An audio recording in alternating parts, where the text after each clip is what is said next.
All right, welcome, ladies and gentlemen, to the official Hooligans League 2025 award ceremony and distinction. I am the league commissioner, Gabriel Puckett. I believe this is our fifth or sixth run around doing this, and my goal is to get this under 1 hour this time. I've made it a little bit more seamless this year, a little bit more poppy, so a lot more graphics involved, some awards named after specific players, maybe specific people that aren't exactly players, but either way, we're going to make this fun, enjoyable, and we're going to try to get through it as fast as possible. So, we're going to start with a reintroduction, of our mascot. I wonder who that might be. Well, as you can see, they have multiplied and they have a little bit of a production for you. So as you can see, my friend Kyle has been multiplied 7 times, and that is the way we say hello. So first we'll start with a reintroduction of our team managers. So there's no specific order to this. This is just the order I had recently set up. So one of our first managers is Peanut Butter Shoes. That is Jin. This is fifth season in the league. So that means it has been going for 6 years. So fifth season in the league. He finished second place in 2023 as his highest finish, and his color code, which you'll see him outlined on specific award distinction slides later on, is red. Moving on, we have Consha and Killer Crabs. That is Sean Gallagher. He is one of the founding fathers of this league, his sixth season in this league. He finished first place in 2022, and his color code is orange. Moving on, we have the Regional Railers. That is Tyler Zemeska, one of two Tylers in this league. This is his third season in the league. He finished eighth place as his highest finish in 2023 and 2024, and his color code is gray. Now, let me preface real quick because I didn't cover this earlier. Highest finish does not include this year's standings. I don't want to ruin any standings. I don't want to spoil it for anyone that might not know where you placed. Moving on, you have Dicker and Kicker. That is, in fact, me. I'm one of the founding fathers of this league and the current league commissioner. I finished second place in 2021. I technically finished first place in 2020, but that was a 14 league, so I don't count that. And my color code throughout this will be purple. Then we have the Rough Riders. That is Eddie Weinberger. This is his third season in the league. His highest finish was ninth place in 2023, and his color code will be magenta. Then there is the McLaurin F1 Fantasy. That is Jared Krause, his second season in the league. Previous team name last year was the 1925 Chicago Cardinals. If you don't understand, look that team up. I promise to God, you will not be upset. Actually, you might be. Hard to tell. He got ninth place last year in his first league year, and his color code is forest green.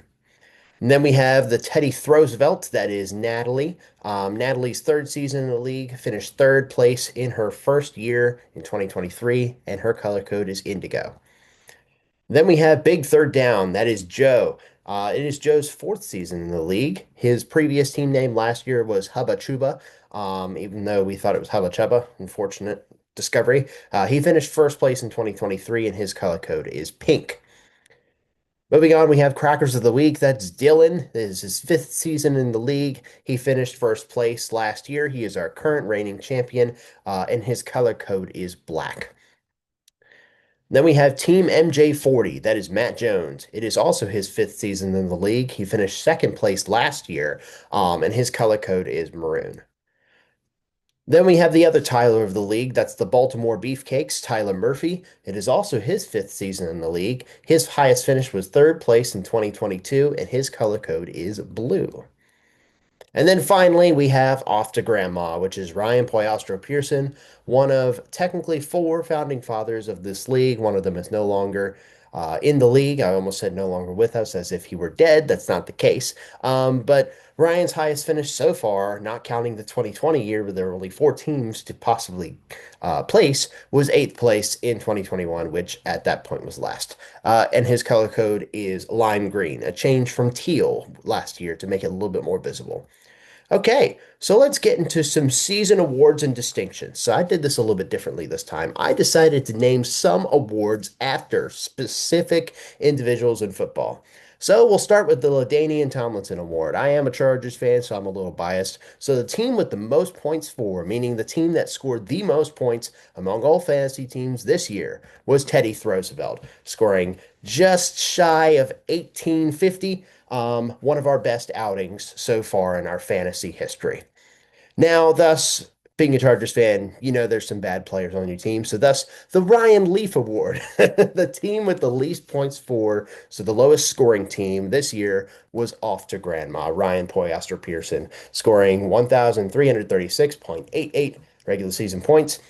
And I just threw a little note in there that it was close to 300 points less than the second least. I believe that might have been Team NJ40. I'm not sure. Moving on, just to give Ryan a little bit of a flyer here, the Darrell Revis Award is the team with the least points against. So their team's defense, in all technicalities, was good enough to not have a lot of points scored against them. Not really how that works, but either way, least points scored against a single team was big third down. Joe Caulfield had only 1572.78 points scored against him. Then we move on to the Kevin King Award, the team with the least points, sorry, most points against. Looks like I got a little typo there. That's okay. So the most points against would have been Team MJ40, who had 1,846.06 points scored against him this season.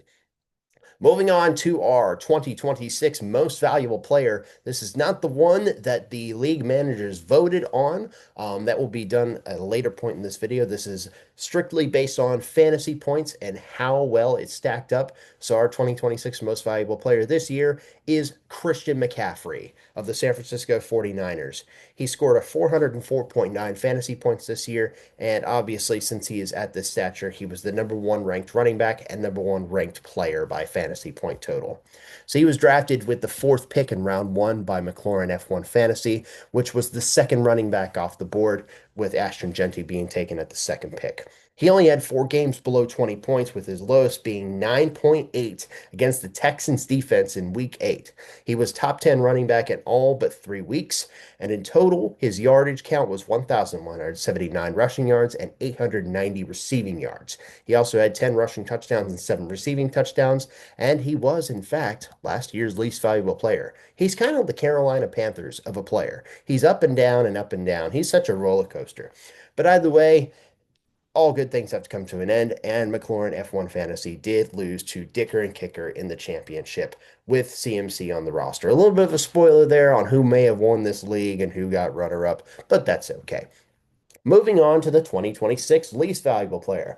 No questions asked, Brian Thomas Jr., who had only 130.9 fantasy points, which is equivalent to the 44th ranked receiver and the 141st overall player, having been taken at the 7th overall pick by Big Third Down, which would have been equivalent to the fifth wide receiver off the board behind some of the league's best. I think the only one out of that list that didn't do that great this year was Justin Jefferson. Not technically his fault.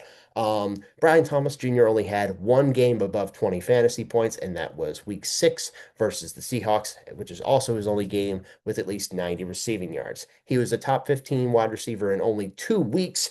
His total receiving yard and receiving touchdown count was 697 receiving yards, and he had 3 touchdowns, which one was rushing, by the way.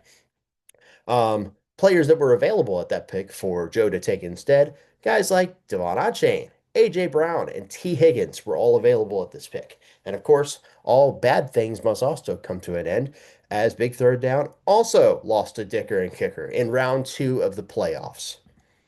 Moving on to the 2026 Best Keeper Player. This is a new award for us because keepers were just placed in the league this past season. So the Best Keeper Player this year by a astounding, commanding margin, Jackson Smith-Njigba. There's absolutely no question about it. 345.5 fantasy points, equivalent to the second best wide receiver on the board behind Puka Nacua and the 7th overall player. So this was a pick that was kept in round 10 by the Conshohocken Killer Crabs at pick 10, which is equivalent to the 43rd wide receiver off the board if that was an actual draft pick. Obviously, Sean knew there was no way he was getting back to round 10 with Jackson Smith-Njigba, so it was a very wise choice. He had only 1 game below 10 fantasy points, which was week 13 versus the Vikings defense. It was also his only game below 70 receiving yards. He only had 1 week outside of the top 15 wide receivers, and that was that week, sorry. I kind of messed up my words there, but either way, his total count this year, 1,781 receiving yards and 10 touchdowns. He was first in receiving yards and tied for fifth in receiving touchdowns. He's also tied for the latest round keeper kept this season with Jaden Daniels, who was kept also in round 10. Unfortunately, Conshohock and Killer Crabs did miss the playoffs, but they did win out of the consolation bracket for seventh place. So that would have possibly been bad for any other playoff team that had to go against Conshohock and Killer Crabs. All right, and of course, with a most and least valuable player, best keeper has to show with a worst keeper player. So this one was a little bit hard for me to figure out because there were a lot of guys that scored a little bit low, but I also had to account in pick value because you can't just say that Jaden Daniels was like one of the worst guys out there because one, he was injured, but also he's a 10th round pick. You're not giving up a lot. So in that case, this year's 2026 worst keeper player is Justin Jefferson, who only scored 183.1 fantasy points, making him the 26th ranked receiver and the 77th overall player. So Justin Jefferson was obviously kept as a first round pick, equivalent to pick six by Teddy Roosevelt, and that was equivalent to the fourth wide receiver off the board, which is still a higher pick than Brian Thomas Jr. He had 0 games above 15 fantasy points from week 10 to 17, and he had only 2 games above 50 receiving yards during that stretch. And he was a top 15 wide receiver just twice all season. His total count this year, 977 receiving yards and only 2 touchdowns. That was his lowest career numbers in both and his first season as a fantasy player specifically, so we don't count that last week, below 1,000 yards. He did eventually reach 1,000 yards in the last possible game, which is still not a good mark for him. He was the third highest keeper of the season, with Amon-Ra St. Brown and CeeDee Lamb being the only higher keepers that both kept their value. I'd say a little bit more than Amon-Ra. CD had injuries all season long. And of course, you know how this goes. Teddy Roosevelt was eventually defeated by Crackers of the Week in the playoffs and got fifth place. So, an interesting award here, the 2026 Missed Keeper Player. So, a player that had the opportunity to be kept, but wasn't kept in favor of other players. I'm not going to sugarcoat it. It's Christian McCaffrey. I mean, come on now. The number one ranked player in fantasy was not kept. And I understand why, because he was last year's least valuable player. But let's not boat over his stats again. Let's see just how bad this miss was. So he was dropped to the draft pool by the Baltimore Beefcakes in round one and instead selected by McLaurin F Fantasy at pick four. We know that story. So, who did the Baltimore Beefcakes keep instead? Well, the answer to that question is quarterback Josh Allen, who's picked and kept in round three, and running back Chase Brown, kept in round 10. Good positional value for both. Josh Allen ended up being the best quarterback this year and the second overall player behind Christian McCaffrey. However, Chase Brown got a late season spurt, but still only ended up being the 12th ranked running back and the 32nd ranked overall player. So I bet you're wondering, so those are the keepers. Who in the world did Tyler Murphy take in round one? Well, the answer to that question is Drake London, who, by the way, was the 24th ranked receiver and the 69th overall ranked player. Now, I know you got a lot of questions, so let me go ahead and answer obviously the age-old question. So if he's got Chase Brown, but no Christian McCaffrey, who were his other running backs that he picked? The answer to that question, Trevion Henderson in round four, RJ Harvey in round five, Bashal Tutin in round 13, and Isaac Guerendo in round 17. So taking Guerendo out of the equation, all rookies. All of them. Trevion Henderson, RJ Harvey, and Bashal Tutin. He definitely dove straight into that rookie market, but it bode well for him. He eventually got over to third place, defeating Big Third Down. Not a bad season at all for Baltimore Beefcakes, but you got to wonder, would Christian McCaffrey have put it in the championship range? Now we're getting to the slides with a lot of meat here, so I'm going to try to roll over it quickly and not be all dramatic and everything because I want to get to the actual point of this. So, the John Heisman Award for the most lopsided victory happened in week 9. So, on the losing end of that equation was Peanut Butter Shoes. So, our friend Jen, he had running backs Bucky Irving, Saquon Barkley, Rashad White, Jerome Ford, and wide receiver Emeka Buga all on bye week. Yikes. His tight end, Mark Andrews, was the only player above 15 fantasy points, sitting at 16.6, and starting running back Alvin Kamara and Tyler Algier combined for 1.3 fantasy points. Spoiler, I think all of those might have been Tyler Algier's. I can go back and look, but either way, his final point total was 96. On the winning end, the Baltimore Beefcakes, the aforementioned, who did not keep Christian McCaffrey. It didn't end up being that bad of a situation for him. He only had one big player on bye, and that was one of his acquisitions during the midway through the season, tight end Harold Fannin Jr. Wide receivers Drake London and T. Higgins combined for 71.9 fantasy points. London and Higgins were the wide receiver one and two of the week. His Patriots defense was the only spot that had below 10 fantasy points. And he had two players on his team with the best performances of the year for them specifically. Running back Kyle Monangai with 22.8 fantasy points and tight end Dalton Kincaid with 22.1 fantasy points. So the final point total for the Baltimore Beefcakes in this week was 212.62, which is a margin of victory of 116.62. And fun fact, I believe we might see them again as award later on, so you'll see this team. Moving on to the Kevin O'Connell Award for the closest victory. That happened just 1 week later, week 10. On the losing end of the spectrum was Team MJ40. Running back Devon Achane had his best performance of the season with 40.5 fantasy points. Wide receiver Nico Collins had his third best performance of the season with 22.6, and all of his other fantasy players scored below 15 fantasy points. As a matter of fact, four of them scored below 10 fantasy points. So, aside from Nico Collins and Devon Achane, it's a rough story, only scored 124.3. Already not that great. On the winning end, by the slightest of margins, McLaurin F1 Fantasy. Jared had only two big players on bye. That was his tight end, Jake Ferguson, and one of his less than reliable wide receivers, Xavier Worthy. He had three players that scored below 10 fantasy points. All of them scored below 20 points. But I will say that running back Breece Hall had his third best performance of the season with 19.5. Yikes for Breece Hall. But that's okay because defense and special teams definitely picked up the slack. His kicker, Will Reichert, and the Eagles defense combined for 25 fantasy points. So all in all, that put him at 125.62, which is the slightest of margins on the season at 1.32 fantasy points. All right. Now for the Frank Reich Award, the biggest upset of the year happened a few weeks later. And this is one of legend, week 13. On the losing end, at the time, one of, if not the most powerful team in the league, McLaurin F1 Fantasy. He left wide receiver Terry McLaurin on the bench, the namesake of his team, while he scored 22.6 fantasy points. And just a little spoiler, that was his highest score on his entire roster. His wide receiver DK Metcalf had the second worst performance of his season with 6.2. Running backs Breece Hall, Christian McCaffrey, and James Cook all combined for 51.7 points, which was probably the only right spot because in the situation where special teams brought it together, they fell apart. Kicker Will Reichert and the Eagles defense that had combined for 25 points just 3 weeks earlier only combined for one, putting him at 115.46, one of his lowest totals of the season, fun fact. And on the winning end, off to Grandma.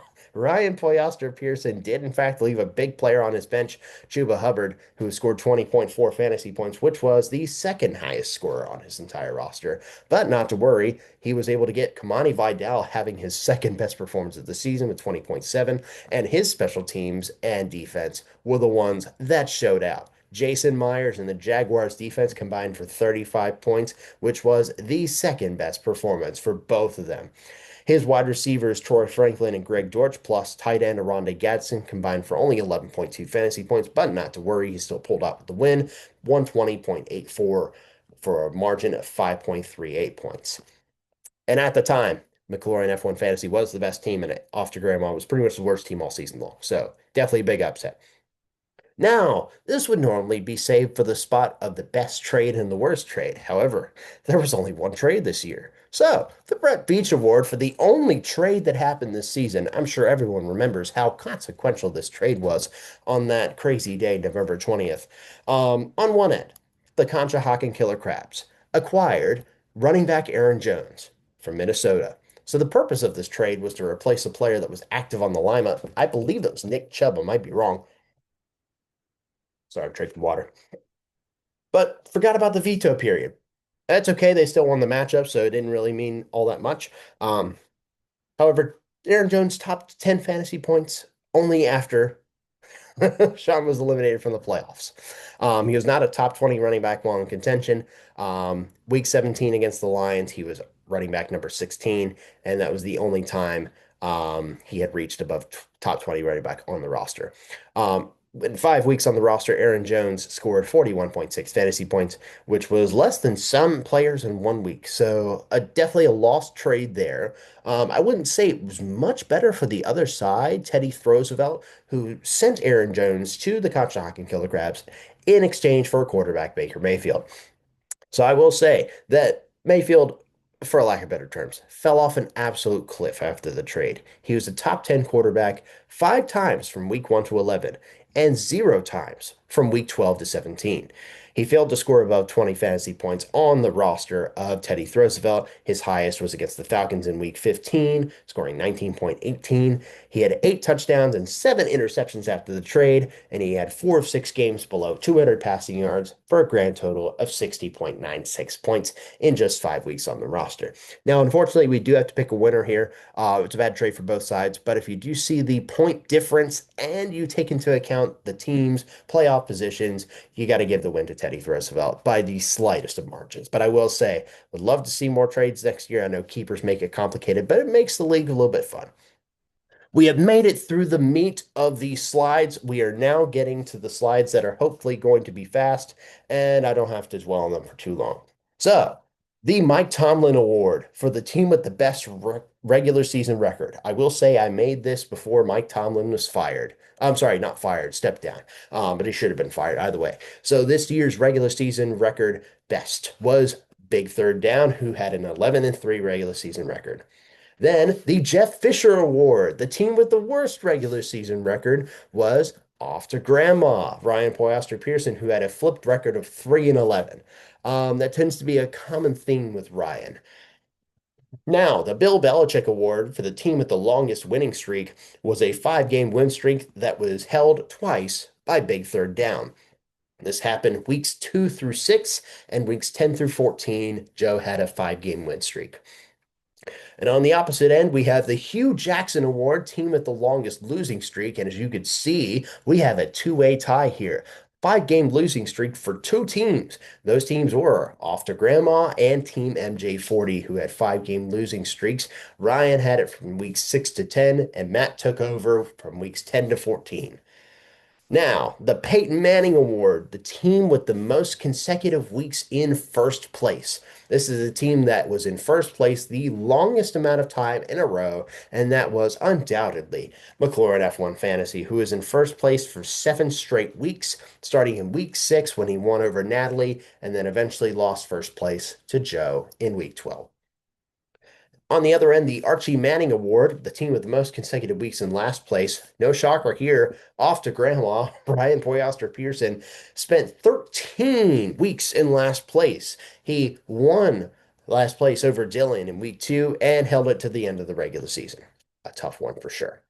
Now, the Alvin Kamara Award, the team with the best individual performance, and by team, I mean fantasy team. Told you we see them again. The Baltimore Beefcakes scoring that 212.62 points in 1 week. It was a week 9 win over Dylan. We've gone over the whole thing. We know all the stats. I'm not going to repeat it. If you want to take a screenshot, go ahead. I will say, though, quarterback Josh Allen, wide receiver Drake London, wide receiver T. Higgins, tight end Dalton Kincaid, and running back Kyle Monangai combined for 145.62 of those points. So that might be a new stat for you. But yeah, moving on. The player with the best individual performance. Obviously, there's a reason I can't name this because I would need to put their picture, and the only picture that deserves to be here is that of Sonic. Jahmyr Gibbs with his best performance of his career, 55.4 points in one singular week. That was the overtime win over the Giants in week 12, where he had 15 carries for 219 yards and 2 touchdowns, coupled with 11 out of 12 receptions for 45 yards and another touchdown, making him the only player this year to score above 50 fantasy points. And in that week, Big Third Down, who happened to have Gibbs, defeated McLaurin F1 Fantasy by just about 25, more like 24 points. And fun fact, this was also the week that he took first place away from Jared.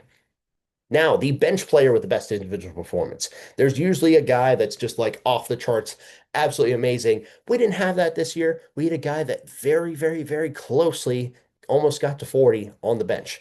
And that was Bo Nix, who did it 39.96 points in 1 week on the bench. That was also a win over the New York Giants in astounding fashion. I don't know if anyone remembers that game. Week 7 won by 1 point. Bo Nix was incredible. He had 27 completed passes on 50 attempts for 297 yards, two touchdowns, and a 2 point conversion. Actually, two 2 point conversions. He had a fumble, but he kept it. He also rushed 5 times for 48 yards for another two touchdowns, and he made the only 30 plus fantasy point game for him of all season. It was one of 5 of 20 plus point seasons for him. Games rather. With Knicks on the bench, Crackers of the Week still defeated the Rough Riders, but one can only imagine how much worse it would have been with Bo Nix in the starting lineup. Moving on to the John Harbaugh Award, the team with the most consistent lineup this year, as you can see, is a two-way tie. Those would be Teddy Roosevelt and Big Third Down. Both kept 13 players from their draft, and here they are. I'm not going to go through all those, but those are the players that both those teams were missing from their original draft. Some guys you're like, okay, well, Cedric Tillman, I wouldn't want him on my team either. Jack Betch, kind of the same thing, but you got to wonder how different Teddy Roosevelt's team would have been with Cam Little's the kicker. And obviously, Aaron Jones was part of that big trade, the big trade that you saw earlier. On the other end, the Darren Muji Award for the team with the least consistent lineup. It's funny that I roped in the new Jets general manager because off to grandma had this one. Only kept 6 players from his draft, and those are the players right there. A couple top draft picks like Ashton Genty, Mike Evans, Joe Burrow, and then other guys, Jerry Jeudy, Ted McMillan, Chuba Hubbard. Those type of guys that were kept from the draft. Everyone else was dropped, and that's about it. No trades.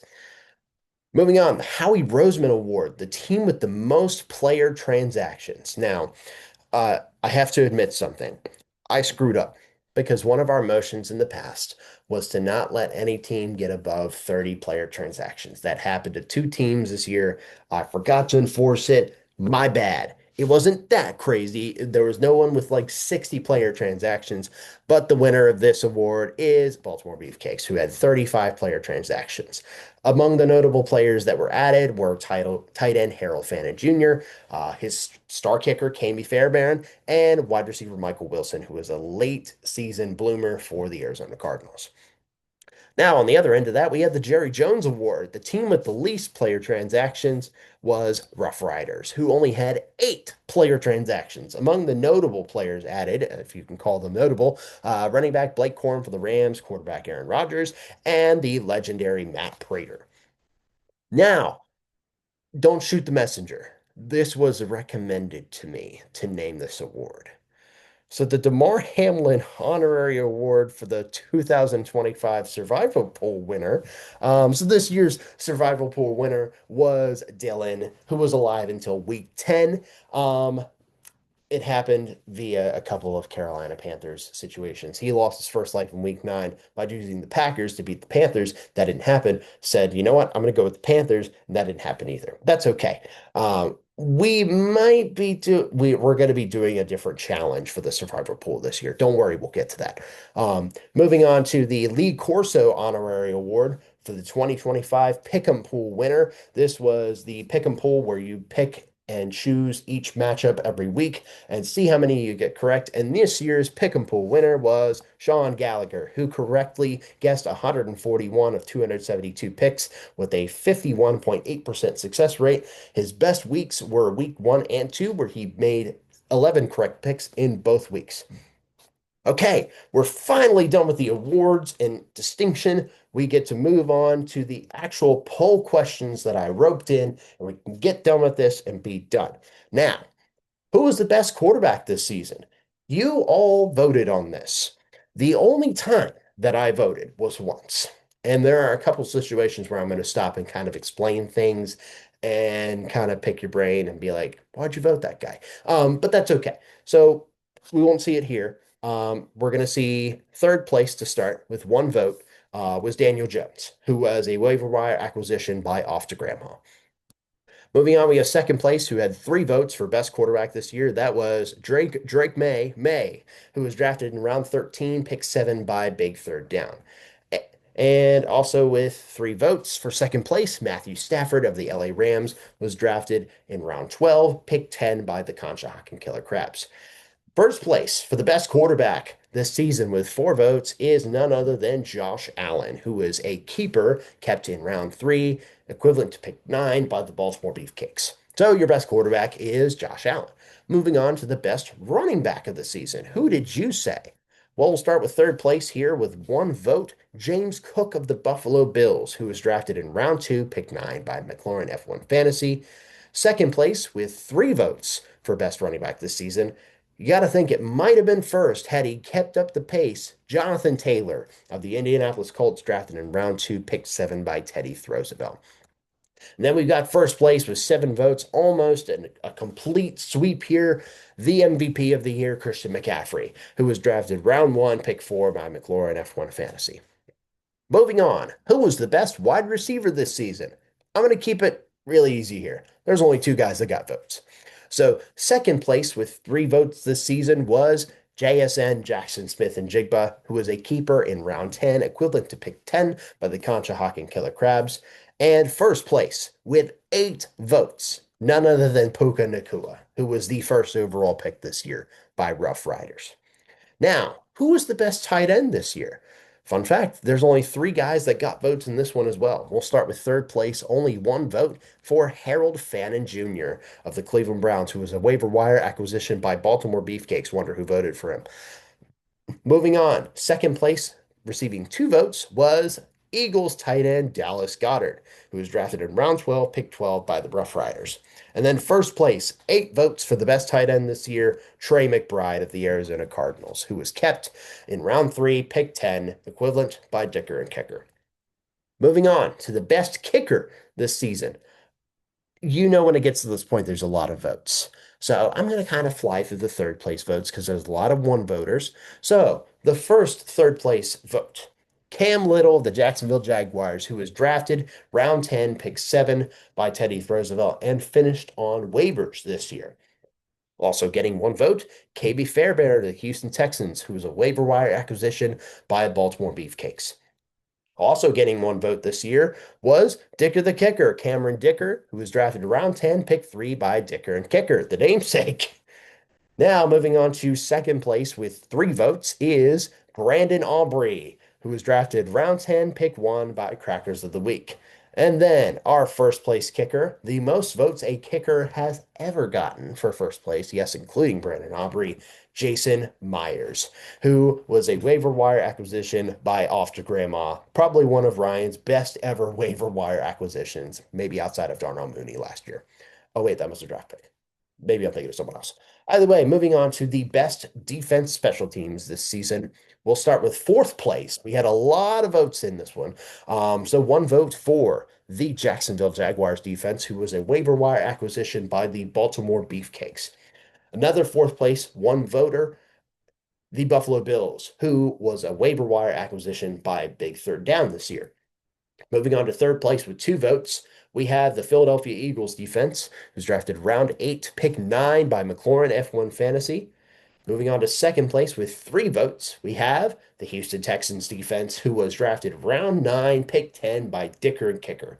And then finally, first place with four votes and the best defense voted by you, the managers, was the Seattle Seahawks defense that is now in the Super Bowl, waiver wire acquisition this season by Crackers of the Week. Now, a tough one here because best draft pick, I believe, is the one that I had to eventually vote on. I might be wrong, but we'll just kind of work in that direction and we'll be able to tell by the end. So we'll start with our first third place one voter, Cam Scattaboo, legend himself, drafted round 7, pick 9 by the Conshohocken Killer Crabs. Also getting one vote for this best draft pick vote was Travion Henderson, who was drafted round 4, pick 4 by the Baltimore Beefcakes. Also getting another vote for best draft pick was Chris Olave of the New Orleans Saints, drafted round 7, pick 6 by Teddy Roosevelt. And then another vote for Puka Nacua, who was drafted in round 1, pick 1 by the Rough Riders. Also getting another vote for best draft pick this season was Jonathan Taylor, who was drafted round two, pick seven by Teddy Roosevelt. Now moving on, second place, two votes for Christian McCaffrey, who was drafted with the fourth pick by McLaurin F1 Fantasy, and also two votes for JSN. Now let me stop you here. The award's name is Best Draft Pick. So why are we voting for a keeper? That's my only quarrel with this. So not a draft pick, still got two votes as a keeper, but however, if he were in fact drafted at pick 10, I'm sure he would have ran away with the award. Either way, first place with three votes plus the league commissioner vote for the best draft pick this season. Undoubtedly Drake May. Drake May, drafted round 13, pick seven by big third down, one of this year's best quarterbacks, and he's in the Super Bowl and up for an MVP. Unbelievable outing. Now, the worst draft pick this year. Don't worry. I didn't have to use my league commissioner vote for this, but we'll work our way up the aisle. Third place, one vote, the first one on the board, Calvin Ridley of the Tennessee Titans, drafted round six, pick four by the Baltimore Beefcakes. Another one vote for Sam Laporta of the Detroit Lions, drafted round three, pick six by Teddy Roosevelt. I wouldn't wholeheartedly agree, but he wasn't all that great, I will say. Another vote on the board for Jerry Jeudy of the Cleveland Browns, drafted round six, pick 11 by Off Your Grandma. And then another vote for Joe Mixon, who was drafted round seven, pick 10 by Dicker and Kicker. I'm the league commissioner, and that is my team, and I picked Joe Mixon, knowing full and well that he might not play the entire season, and he didn't. So whoever voted for him, you're definitely right. Moving on, another third place vote for Tua Tagovailoa of the Miami Dolphins, who was undrafted and had no waiver acquisitions. So I don't know why he was included here because nobody picked him. Uh, but yeah, sure. Second place with two votes for worst draft pick this season was Ashton Genty, who was picked with the second pick in this draft. I don't think he was all that bad. It's just the positional value and the draft position just kind of killed it. And that's mostly on the Raiders. It's not on Ashton Genty. Either way, first place receiving four votes for worst draft pick this season is our least valuable player this year, Brian Thomas Jr., picked with the seventh pick in the draft by big third down. Sorry, Joe. Moving on to the best draft steal of the season.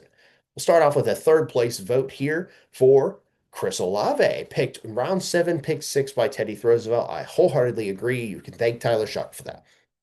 Getting another third place vote is Kyle Pitts of the Atlanta Falcons, who finally did something. Either way, drafted in round nine, pick five by the Regional Railers, which is great value for a tight end of Pitts' stature. Another third place vote for CeeDee Lamb, who was in fact the fifth pick, kept, not a draft steal. Moving on, second place, three votes for Jackson Smith and Jigba. You see my quarrel? Either way, moving on. First place, five votes for the best draft steal this season. No shock anywhere. The man's nickname is his name. Drake May.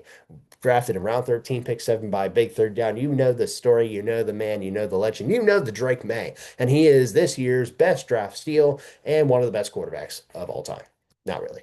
Either way, moving on to the most well-rounded team of the season. We'll start with third place, receiving one vote for the most well-rounded team this season. You could not vote for yourself on this, was the Crackers of the Week. Dylan. Second place, two votes, which was a three-way tie. These three teams got two votes.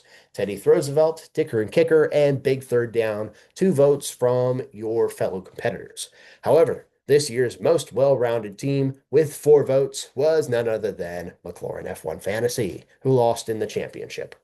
Moving on, who had the best team name this season? Now, this is kind of sort of a replay on what last year's vote was because only three people changed their team name. But hoping to get more name changes this year. Either way, we basically had a revote. So third place with one vote this year, McLaurin F1 Fantasy, one of the teams that actually did change their name. Second place, two votes apiece for these three teams, Baltimore Beefcakes, Dicker and Kicker, and Big Third Down. Two teams that changed their name and one team that really doesn't need to change their name. Thanks, Tyler, for a fantastic team name that has got you plenty of these awards, I will say. By the way, first place with 4 votes is the same first place as last year, peanut butter shoes, of course. Last year's punishment incorporated into this year's winning best team name. Now, we move on to the final league standings. So you've been wondering, well, not the managers, because the managers know exactly where they placed. Who went where? Who placed where? Who got first place? Who got last place? Who's going to be drinking 9 beers, 9 hot dogs, 9 innings at a baseball game near you soon? Well, let's answer that question first. 12th place this season, dead last, and the 9 beer, 9 hot dog, 9 inninger is off to Grandma Ryan Poyester Pearson, who finished 3-11 in the regular season and got smoked in the playoffs. Now, 11th place for the almost 9 beer, 9 hot dog, 9 inninger. So that guy right there. That would have been Peanut Butter Shoes. Jin had a 6-8 record in the regular season and just couldn't get it to go in the playoffs until the very end. This year's 10th place spot, which is they tried, is the Rough Riders. Eddie Weinberger, last year's last place award winner, was able to escape the punishment this year with a 6-8 record in the regular season. 9th place, they tried harder. It's like they tried, but harder. And that was Team NJ40. Matt Jones had a 4-10 regular season record and basically steamrolled in the playoffs. Moving on, 8th place, which is a pleasure to have in class, that is the Regional Railers, Tyler Zemeska with a 7-7 regular season record. 7th place, who was the consolation bracket MVP, winning every single playoff matchup after they missed the playoffs. We've talked about this. Sean Gallagher, Conshohocken Killer Crabs, who had a 7-7 regular season record. Moving on, 6th place. So the championship bracket LVP. So once they got into the playoffs, they lost every single matchup. And that is Crackers of the Week, Dylan Bustler, who also had a 7-7 record. Then we've got 5th place, which is a comfortable passing grade. I'd say it's a pretty comfortable passing grade. That's enough to get me my grad degree. Either way, that was Teddy Roosevelt with an 8-6 record for Natalie. Moving on to 4th place, which is this year's podium cleaner, just missing out on the top 3 spots. Big third down, Joe Caulfield with an 11-3 regular season record, our best regular season record, but just could not get it done in the playoffs. Moving on to 3rd place in this year's bronze medal, which is basically the podium participation trophy. Baltimore Beefcakes, Tyler Murphy with a 7-7 regular season record. Then we have 2nd place, this year's silver medal and the almost undisputed champion of the Hooligans League, McLaurin F1 Fantasy, Jared Cross with a 10-4 regular season record, just couldn't get it done in the end, which brings us to 1st place. And I can't tell you how excited I am. The gold medal, the 2025 Hooligans League champion is me, Dicker and Kicker. It feels so good. 8-6 regular season record. Couldn't really get it done at all points in the regular season, but for some reason, the playoffs, I just started clicking. I don't remember who it was. All I know is I won. Either way, here's the final standings listed, just in case you want to take a screenshot for any reference. That's a hold them right there. Now, the nitty and gritty. This is the important section. So, if you're a league manager and you don't want to watch all the awards and recognition, you've probably worked your way to this part of the presentation. You've probably fast forwarded and got to this point as fast as humanly possible because this is this year's 2025 league motions. And if you're wondering at home how many motions we had to vote on, the answer is 11 motions this year, our most by far so far doing league motions.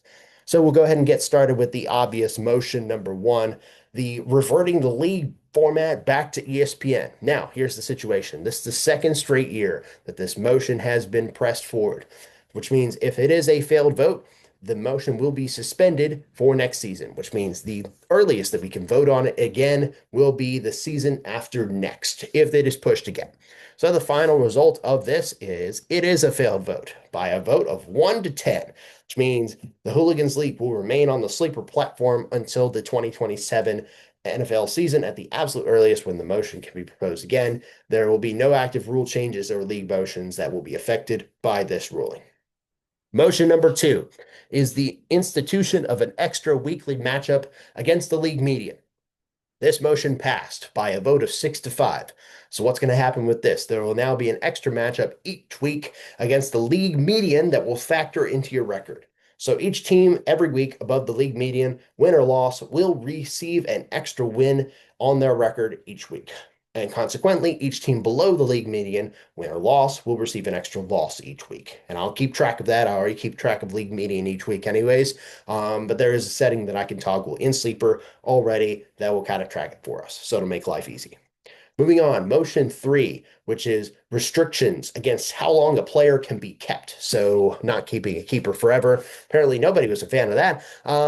Motion failed by a vote of 2-9. I don't know if people understood the vote completely all that much, but that is okay. So that means there will be zero restrictions on keepers for the upcoming fantasy season, and all players that were kept in the previous draft can again be kept this year by the same team, no matter how long it is, no matter which player it is. So I'm going to keep Bijan Robinson.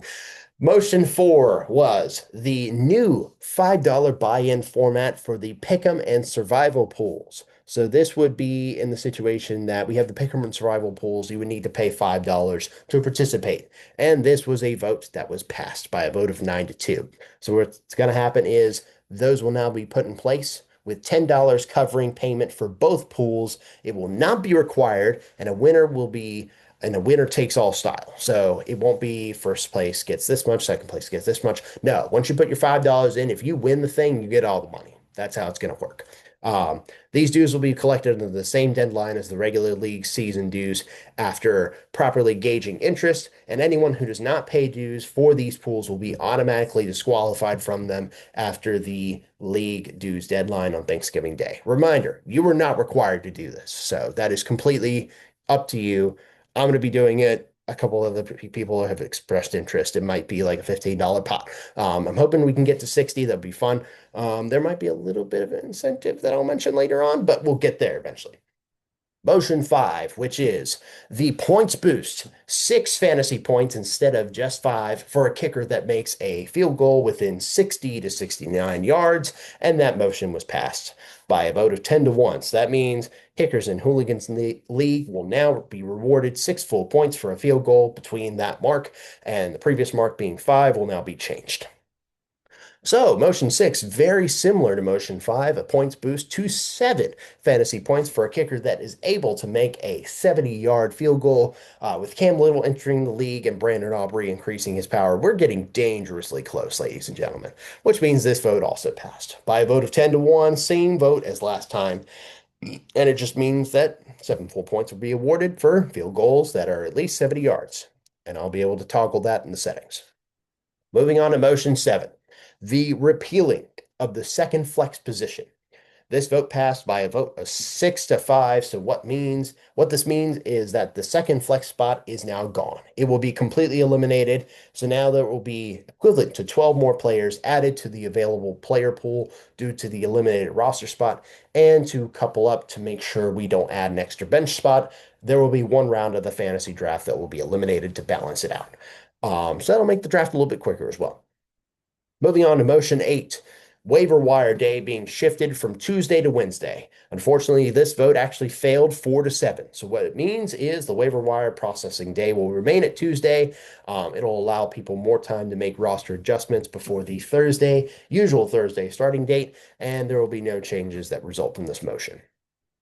Motion 9 is the motion to repeal the auto sub option. So auto sub, for those of you who don't know at home, is basically an option where if a player is kind of like questionable and you're not sure if they're going to start, you can set one auto sub in this league. It can be toggled to more in another league, but we have it set at one. One auto sub for this player in the event that they are called out by a game time decision or you're not able to get to your phone. The player that you set as the auto sub will be automatically, their points will be boosted from the bench to the starting lineup. So this vote failed by a vote of 4-7, which means the auto sub option will remain in place for all teams. The cap for auto sub players will remain at 1 per week, and motions for how many auto sub spots can be taken into future consideration if anyone wants to push that. That's completely fine by me. I'm fine keeping it at 1 as well. I feel like it's fair. Motion 10 was taking head-to-head record into account for playoff seeding. I will express that motions 10 and 11 will make my job as commissioner a little bit harder, but I have a plan.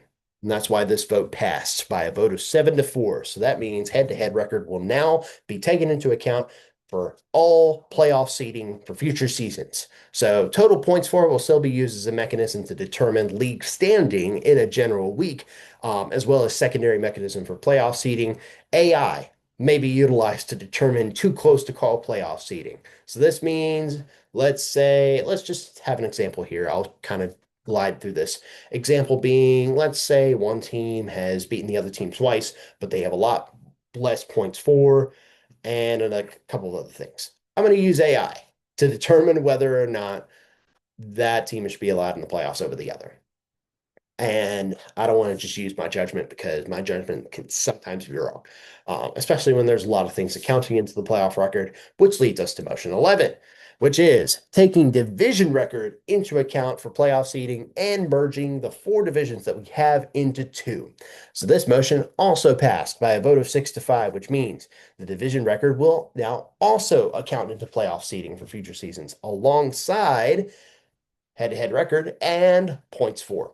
So the top team from each division will have a first round bye in the playoffs. There will be two divisions set up, each with three playoff representatives for the six fantasy teams, and AI will be used to develop a schedule that has each team playing division rivals at least twice, which means, unfortunately, you will no longer play every single team in this league to make up for this motion. That is one of the opportunity costs of this. So there may be a team, there may be one of your friends in this league that you just don't see all season long. And sometimes that's the way it works when we have motions like this.